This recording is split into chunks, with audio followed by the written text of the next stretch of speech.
SIR নিয়ে বিজেপির খেলা শেষ, এমনটাই মন্তব্য করেছেন অভিষেক বন্দ্যোপাধ্যায়। বিজেপির এসআইআর এর খেলা শেষ। বাস্তবে কি তাই?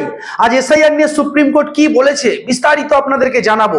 সর্বপ্রথম এসআইআর নিয়ে সুপ্রিম কোর্ট যেটা বলেছে যে যাদেরকে ডাকা হচ্ছে তাদেরকে রসিদ দিতে হবে। দ্বিতীয় যেটা বলেছে যে লজিক্যাল ডিসক্রিপেন্সির যে লিস্ট সেটা কিন্তু প্রকাশ করতে হবে। কারণ বাবার বলা হচ্ছে যে 6 ভাই বোন, 8 ভাই বোন, 10 ভাই বোন ইত্যাদি বা বিভিন্ন রকম কারণগুলো কিন্তু পরিষ্কার করছে না, সেটা প্রকাশ করতে হবে। এবং তৃতীয় গুরুত্বপূর্ণ বিষয় হলো যে BLA 2 তাদেরকে কিন্তু হিয়ারিং এ তারা থাকতে পারে, হিয়ারিং এ BLA 2রাও কিন্তু থাকতে পারে। অন্যদিক থেকে 4 নম্বরে যেটা বলেছে যে সুপ্রিম কোর্ট যেটা জানিয়েছে যে মাধ্যমিকের যে অ্যাডমিট, সেই অ্যাডমিটও কিন্তু সঙ্গে রাখতে পারবে যাদেরকে হিয়ারিং এ ডাকা হচ্ছে। নির্বাচন কমিশনার গত 2 দিন পূর্বে ঘোষণা করেছিল যে মাধ্যমিকের অ্যাডমিট কাজে লাগবে না। অন্যদিক থেকে আমরা জানি যে যেহেতু ভোটার লিস্টের কাজ চলছে, ভোটার কার্ডও কাজে লাগছে না, রেশন কার্ডও খুব একটা কাজে আসে না, তাহলে কি লাগবে বলুন তো? মানুষের হয়রানির কিন্তু শেষ ছিল না। সুপ্রিম কোর্ট সুপ্রিম থাপ্পড় দিল, এমনটাই কিন্তু মন্তব্য করেছেন কুণাল ঘোষ।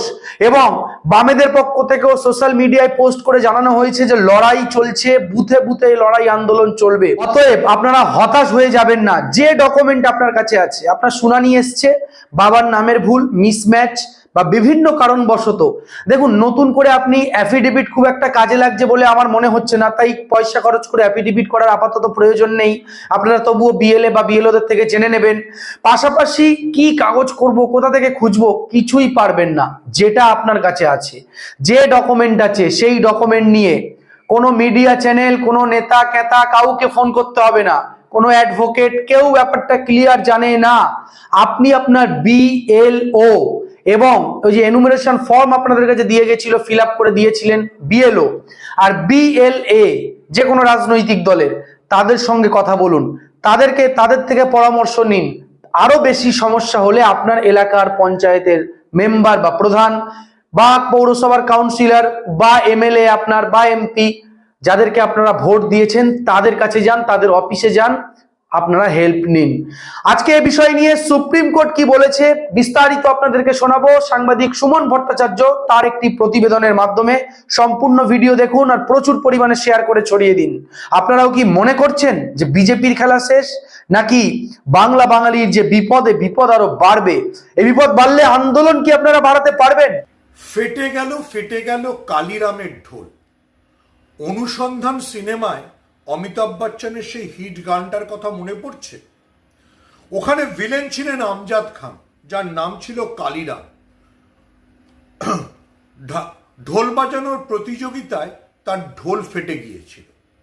আজ সুপ্রিম কোর্ট অমিত শাহ আর তার চেলা জ্ঞানেশ কুমারের ঢোল ফাটিয়ে দিয়েছে।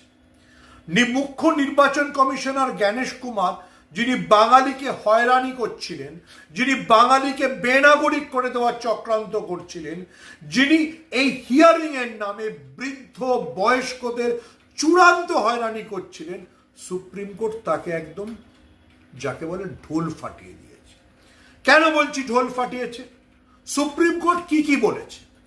সুপ্রিম কোর্ট প্রথম বলেছে যে লজিক্যাল ডিসক্রিপেন্সি, যে শব্দটাকে ব্যবহার করে নির্বাচন কমিশন 1 কোটিরও বেশি মানুষকে শুনানির জন্য ডেকে পাঠিয়েছিল, তার তালিকা প্রকাশ করতে হবে। পঞ্চায়েত অফিসে, BDO অফিসে তালিকা টাঙাতে হবে লজিক্যাল ডিসক্রিপেন্সির নামে কাদের ডাকা হচ্ছে, কেন ডাকা হচ্ছে। এই লজিক্যাল ডিসক্রিপেন্সির যে অ্যাপ সীমা খান্না তৈরি করেছে বলে অভিযোগ, সেই নিয়ে তৃণমূলের সর্বভারতীয় সাধারণ সম্পাদক অভিষেক বন্দ্যোপাধ্যায় আগেই অভিযোগ করেছিলেন, মমতা বন্দ্যোপাধ্যায় অভিযোগ করেছিলেন।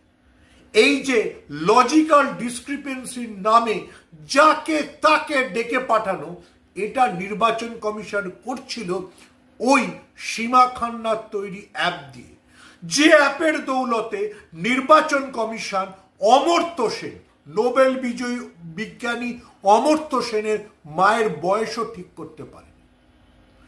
এবার সুপ্রিম কোর্ট বলে দিল যে লজিক্যাল ডিসক্রিপেন্সিতে কাদের ডাকা হচ্ছে এবং কেন ডাকা হচ্ছে তার তালিকা টাঙাতে হবে।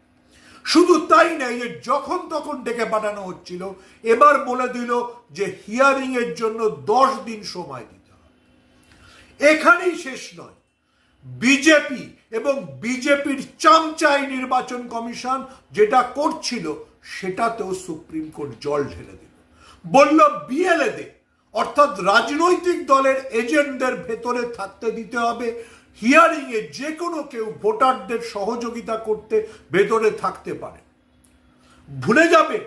ভুলে যাবেন যে হুগলিতে এই কারণে অসিত মজুমদার তৃণমূলের বিধায়ক তিনি হিয়ারিং বন্ধ করিয়ে দিয়েছিলেন। আপনারা ভুলে যাবেন যে কিভাবে বাংলার মানুষকে হয়রানি করা হচ্ছে। শুধুমাত্র রাজ্য সরকারের দেওয়া সার্টিফিকেট বলে এরা মাধ্যমিকের অ্যাডমিট কার্ডকে মান্যতা দিচ্ছিল না, এরা ডোমিসাইল সার্টিফিকেটকে মান্যতা দিচ্ছিল না। সুপ্রিম কোর্ট আজ বলে দিয়েছে মাধ্যমিকের অ্যাডমিট কার্ডকে মান্যতা দিতে হবে, ডোমিসাইল সার্টিফিকেট অর্থাৎ রাজ্য সরকারের ইস্যু করা সার্টিফিকেটকে সার্টিফাইড কপি হলে মান্যতা দিতে হবে। এখানেই শেষ। নির্বাচন কমিশনে গিয়ে অনেক সংগঠন, এমনকি দেশ বাঁচাও গণমঞ্চও বলেছিল যে মানুষের কাছ থেকে যেসব কাগজপত্র জমা দেওয়া হচ্ছে তার রসিদ দেওয়া হচ্ছে না কেন। কারণ সাধারণ মানুষের অভিযোগ ছিল যে রসিদ না দিয়ে নির্বাচন কমিশন যা কাগজপত্র পাচ্ছে তা সব মুঠো করে বাতিলের ঝুড়িতে ফেলে দিচ্ছে, এবং নির্বাচন কমিশনের বিজেপির সঙ্গে হাত মিলিয়ে চক্রান্ত ছিল বাংলার মানুষকে বেনাগরিক করা। আজকে কি বলেছে সুপ্রিম কোর্ট জানেন? বলেছে যে প্রত্যেকটা মানুষকে রসিদ দিতে হবে তুমি কি কাগজপত্র নিচ্ছ। সুপ্রিম কোর্টের থাপ্পড় খাওয়ার পর আর বিজেপি আর নির্বাচন কমিশন এবার কি করবে? কালিরামের ঢোল তো ফাটল, অমিত শাহ তার চামচা জ্ঞানেশ কুমারের ঢোল তো ফাটল, এরপর তাদের লজ্জা হবে? অভিষেক বন্দ্যোপাধ্যায় ঠিক বলেছেন, কোর্টে হারালাম এরপর ভোটে হারালাম। যারা এই ভোটে কারচুপি করে মানুষকে ভোট না দিতে গিয়ে মানুষকে বেনাগরিক করে জিততে চায় তাদের কি পরিণতি হয় সেটা বাংলাদেশ দেখিয়েছে। শেখ হাসিনাকে শুধুমাত্র এই ভোটে কারচুপি করার জন্য হেলিকপ্টারে করে পালাতে হয়েছে। আওয়ামী লীগের নেতারা আজও দেশ ছাড়া। এটা আলাদা কথা, বাংলাদেশে আওয়ামী লীগকে সরিয়ে যারা ক্ষমতায় এসছে তারা মৌলবাদ, কিন্তু নির্বাচনে কারচুপি করলে, নির্বাচনে মানুষের ভোটাধিকার কেড়ে নিলে কি হতে পারে, দক্ষিণ এশিয়া কিভাবে প্রতিবাদ করতে পারে তা বাংলাদেশ দেখিয়েছে। এবার এই বাংলায় নির্বাচনের নামে যে প্রহসন, যে জালিয়াতি করার চেষ্টা বিজেপি করছিল, তাতে ঝামা ঘষে দিল সুপ্রিম কোর্ট। মমতা বন্দ্যোপাধ্যায় বাংলার মানুষের এই হয়রানি নিয়ে বারবার প্রতিবাদ করেছে। জ্ঞানেশ কুমারকে 5টা চিঠি লিখেছে, কোনো উত্তর আসে। এবার জ্ঞানেশ কুমার জ্ঞানের ভান্ডার কি বলবেন? লজ্জা করবে না? মুখে ঝামা ঘষে দিয়েছে নির্বাচন কমিশনের। সুপ্রিম কোর্ট পরিষ্কার বলে দিয়েছে যে বাংলার মানুষকে এইভাবে হয়রানি করা যাবে না। অভিষেক বন্দ্যোপাধ্যায় যেটা বলেছেন সেটা যেন সবাই মাথায় রাখে। বিজেপির এই পেছনের দরজা দিয়ে ক্ষমতা দখলের চেষ্টাকে সবাই যেন মাথায় রাখে। কোর্টে হারলো বিজেপি, এবার বাংলার মানুষের দায়িত্ব বিজেপিকে ভোটে হারানো।